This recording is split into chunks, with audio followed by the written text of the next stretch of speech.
I am a soft drink.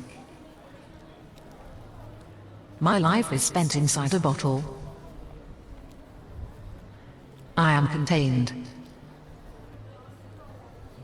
I want to get out. I want to become consumed. Hey, consumer, I refresh you best. I am the real thing. Open happiness. I am the best friend you ever had. I am loaded with taste. Treat yourself well. I am the pause that refreshes. Whatever my advertisers say, I suspect that my escape has something to do with the characteristics of my bottle. Presumably, consumers will base their purchase and consumption decisions on what the bottle looks like.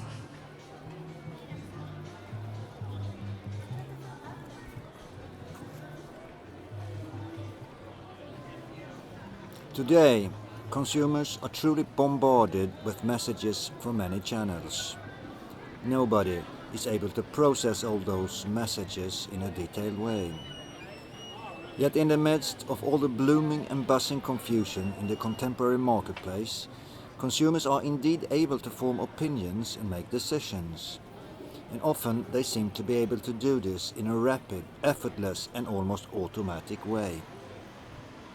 Researchers have discovered many general patterns in this type of processing, so today quite a lot is known about how consumers respond to all sorts of messages and offers. But there is also much that is not yet known.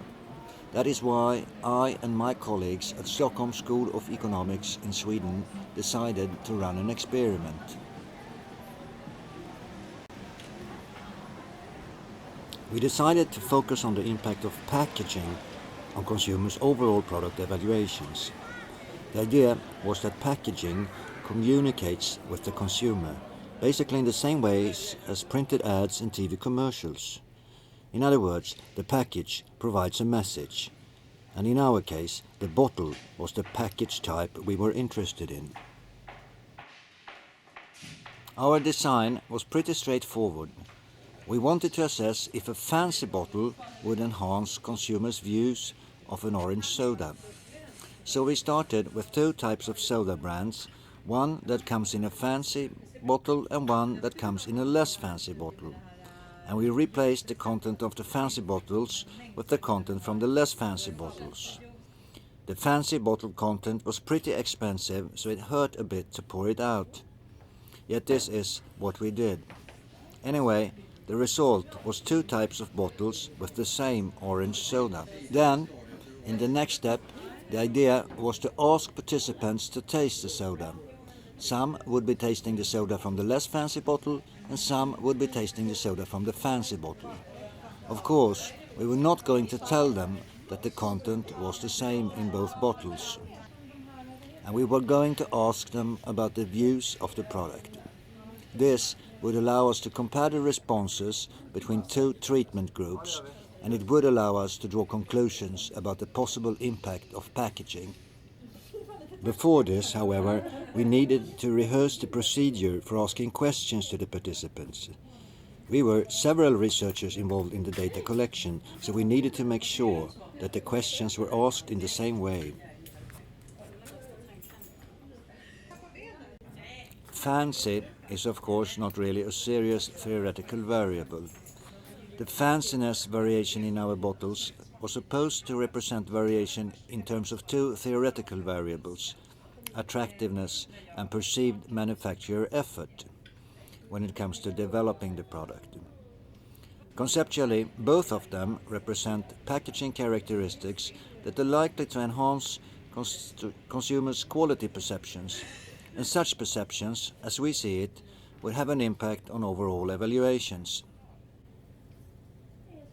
In fact, some of us had done prior research on perceived effort and on attractiveness. Previous research on perceived effort shows that marketing messages, particularly ad campaigns, can signal effort on behalf of the sender, and that the receiver's perceived effort is providing him or her with clues regarding unobservable characteristics of the offer that the sender communicating. That perceived offer is the receiver's perception on how much money, time, or hard work there is behind that communication activity or that ad campaign. And so it sort of provides the consumer with a clue about how much the company has put in when it comes to confidence and commitment with in relationship to that offer. And in fact, such a clue, consumer uses those clues to assess the quality of the offer. So if they expect it to be more effort behind the communication tool, then they perceive it as to be of higher quality. However, we have not seen this kind of research within a packaging context. But theoretically, a bottle would be a communication tool, and therefore it's reasonable to think that effort associated to that bottle would actually spin over or signal perceived quality of the bottle and the product within that bottle. So actually the conclusion would be that a bottle that signals higher effort would also have implications on the perceived quality of what's inside the bottle.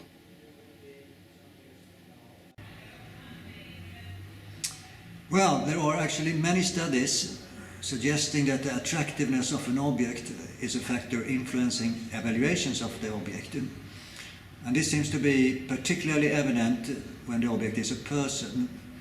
So in that case, the typical pattern is that what is beautiful is good, as researchers like to summarize it. And it means that physically attractive persons are perceived as having basically a long list of other positive attributes. And it seems as if this package of attributes is contributing to the overall evaluation of the person. So, better looking persons are evaluated more positively. And this is in fact what I have seen in my own previous research.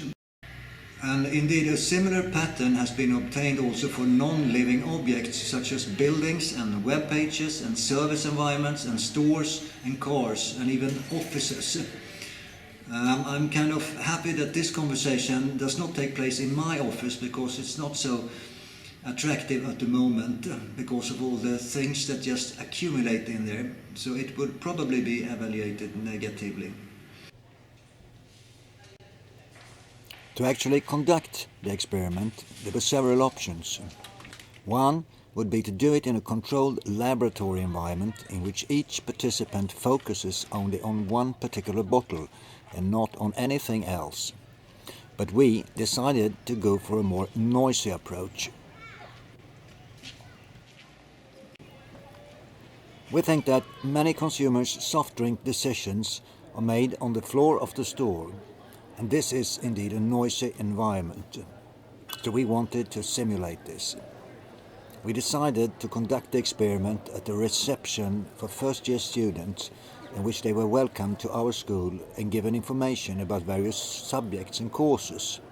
So we carried out the experiment at this reception. This was the idea.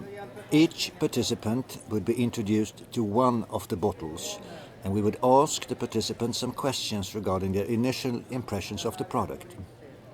Attractiveness questions and perceived effort questions would of course be asked. Then we would ask the participants to taste the soda, and when they had done this, we would ask them about their overall evaluation of the product. Technically then, this was a between subjects experiment in the sense that each participant was responding to only one of the two bottles.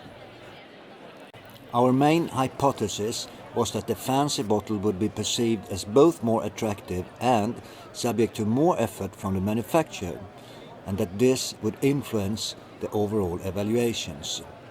So, from a theoretical standpoint, we expected that the fancy bottle would be the winner. Yet consumers do not always behave as theories suggest, and practitioners, in our case those who design bottles, do not always behave along the lines of researchers' theories. For example, if our theory is correct, that the fancy bottle would win, why is not every soft drink bottle designed so that it looks fancy? Maybe they think that consumers would believe that a fancy soft drink bottle is a manipulative sales tactic to dress up a low-quality soft drink. There are many savvy consumers out there who may think along such lines. Maybe this belief would make them shy away from the fancy bottles. We did manage to get quite a number of participants to contribute to our experiment.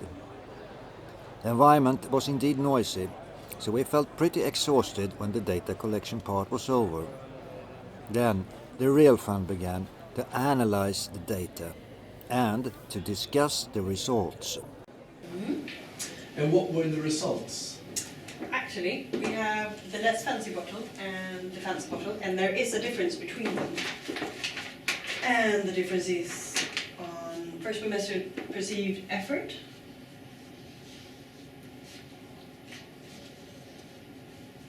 And the difference is quite large actually, 7.08 versus 4.94. And then we also measured attractiveness. Yes, with 3.76 versus 7.78, even larger difference. And then we measured quality with a difference on 7.51 versus 4.44. And then we also measured, of course, overall evaluation. Evaluation with 6.67 versus 5.67. So there is a difference. So, the fancy bottle was the winner.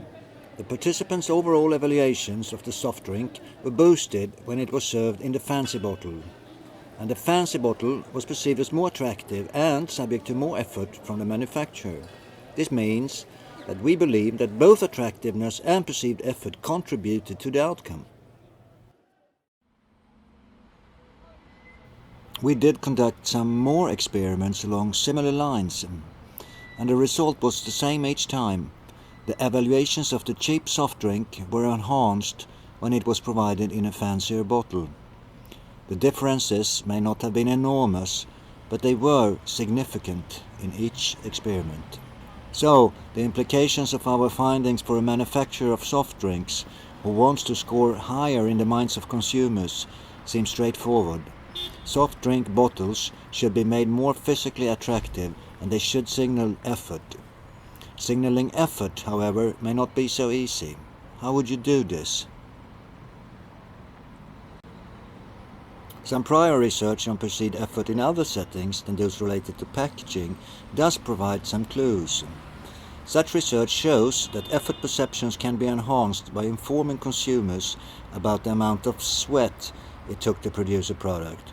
For example, by explicitly saying things about the long time it takes to develop or manufacture a product. This type of information can be provided in ads and on the package itself. Maybe a short story stressing the time aspect would do the job. Yet at the end of the day, one may question if such relatively cosmetic activities would improve consumers' ability to make informed choices. And one may also question if a public debate about dressing up packages and doing nothing about the content would be beneficial for firms involved in managing consumers' perceptions. Maybe such a debate would add fuel to the traditional suspicion that marketing is about deceiving people with hidden persuasion tactics.